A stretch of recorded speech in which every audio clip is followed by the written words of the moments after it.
जय श्री कृष्णा। दोस्तों क्या आप जानते हैं कि महाभारत और रामायण के योद्धाओं की आखिर लंबाई कितनी थी और इन सभी शक्तिशाली योद्धाओं में किसकी लंबाई सबसे ज्यादा थी? देखिए, आप देख रहे हैं द डायमंड टॉप और हम बात करते हैं सनातन धर्म की। तो वीडियो में आगे बढ़ने से पहले आपसे निवेदन है कि यार सनातन धर्म को सपोर्ट करने के लिए हमारे चैनल को सब्सक्राइब जरूर करिएगा, ताकि सनातन धर्म की ज्यादा से ज्यादा जानकारी हम आपके लिए लेकर आते रहे।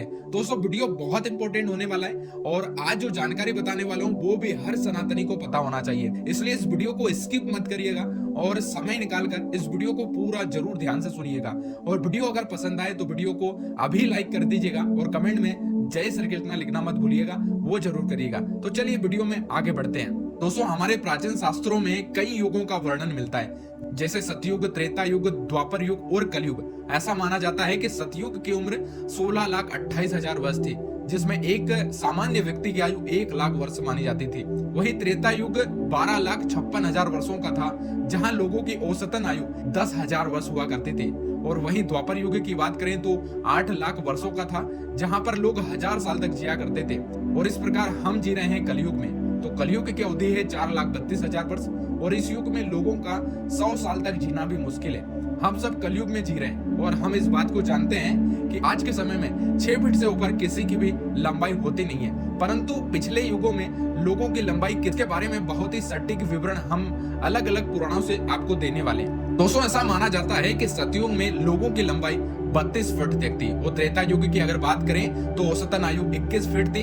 और वहीं द्वापर युग की अगर बात करें तो 11 फीट तक लंबाई हुआ करती थी।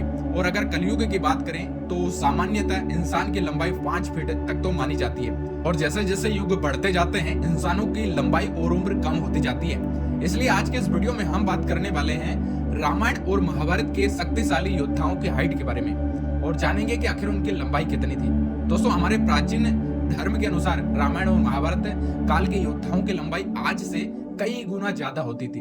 अगर बात करें महाभारत के योद्धाओं की तो इनकी हाइट और लंबाई का अनुमान लगा पाना बेहद मुश्किल है। लेकिन महाभारत के अलग अलग अध्यायों और अलग अलग ग्रंथों के अनुसार अगर माना जाए तो महारथी भीष्म पितामह, जिन्हें इच्छा मृत्यु का वरदान प्राप्त था, उनके शरीर को बहुत ही बलिष्ठ और एक रथ जितना बताया गया है। वहीं कुल गुरु कृपाचार्य की लंबाई 7 फीट के करीब थी और गुरु द्रोणाचार्य के शरीर और ज्ञान के बराबर ही कृपाचार्य को भी बताया गया है। अगर उनके शिष्य और श्रेष्ठ धनुर्धर अर्जुन की लंबाई की अगर बात करें तो 7 फीट 2 इंच बताई गई है। पांडवों में सबसे बड़े युधिष्ठिर की अगर बात करें तो उनकी लंबाई 7 फीट 2 इंच थी, जबकि नकुल और सहदेव को एक साथ दर्शाया गया है। ये बात तो हम सभी जानते हैं कि भीम में 10,000 हाथियों का बल था, परंतु क्या आप जानते हैं कि महाबली भीम की लंबाई कितनी होगी?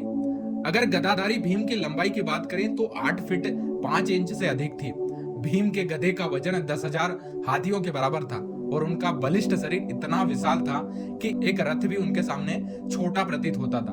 वही महाभारत के मुख्य खलनायक दुर्योधन की लंबाई की बात करें तो भीम जितनी ही 8 फीट 5 इंच के बराबर थी। वहीं सूर्य पुत्र कर्ण को वेद व्यास ने महाभारत में एक युवा योद्धा के तौर पर प्रस्तुत किया। तो दोस्तों, ये तो रही बात महाभारत काल के योद्धाओं की। अब हम बात करेंगे रामायण काल के मुख्य पात्रों की लंबाई के बारे में, जिसे सुनकर आप बेहद ही चौंक उठेंगे, क्योंकि रामायण काल महाभारत काल से भी अधिक पुराना है और तब के लोग महाभारत काल के लोगों से अधिक लंबा हुआ करते थे।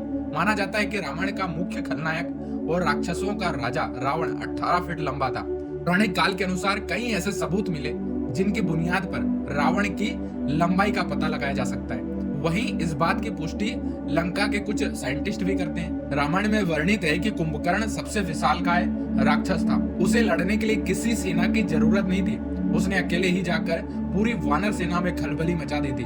उसके ऊपर सारे अस्त्र और शस्त्र विफल हो रहे थे। वहीं वानरों को अपने पैरों में कुचल रहा था। बड़े से बड़े पर्वत और चट्टान तो उसके सामने पत्थर जितने लग रहे थे। उस पे चलाए जा रहे बाढ़ छोटे तिनके की भांति लग रहे थे। आप इस बात को जानकर चौंक जाएंगे कि इस विशाल दानव कुंभकर्ण की लंबाई दरअसल 60 फीट के आसपास मानी जाती है। वो अकेला राक्षस कई राक्षसों को खा जाता था, परंतु बात यही खत्म नहीं होती है। दरअसल इसका भी सटीक अनुमान नहीं लगाया जा सकता। खैर, ये तो रही कुंभकर्ण की लंबाई की बात। अब हम बात करेंगे कुंभकर्ण के भतीजे और रावण के बेटे मेघनाद के बारे में।